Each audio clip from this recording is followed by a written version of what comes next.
હું તમને જણાવું કે સાયબર સેલમાં ફરિયાદ નોંધાવ્યા બાદ પણ સાયબર સેલ તેના ઉપર કાર્યવાહી કેમ નથી કરતું?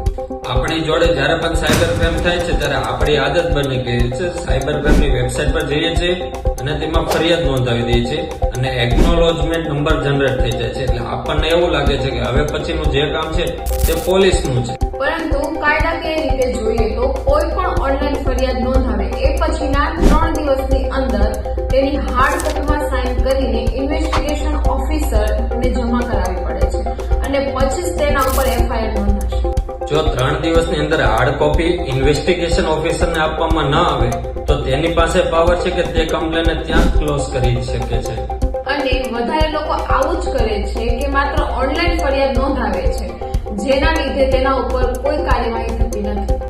જો આગળ જતા તમારા જોડે પણ કોઈ સાયબર ક્રાઇમ થાય તો માત્ર ઓનલાઈન ફરિયાદ નોંધાવવાનું નથી, નોંધાવ્યા બાદ પણ 3 દિવસની અંદર હાર્ડ કોપી પોલીસ સ્ટેશનમાં જમા કરાવવાની છે.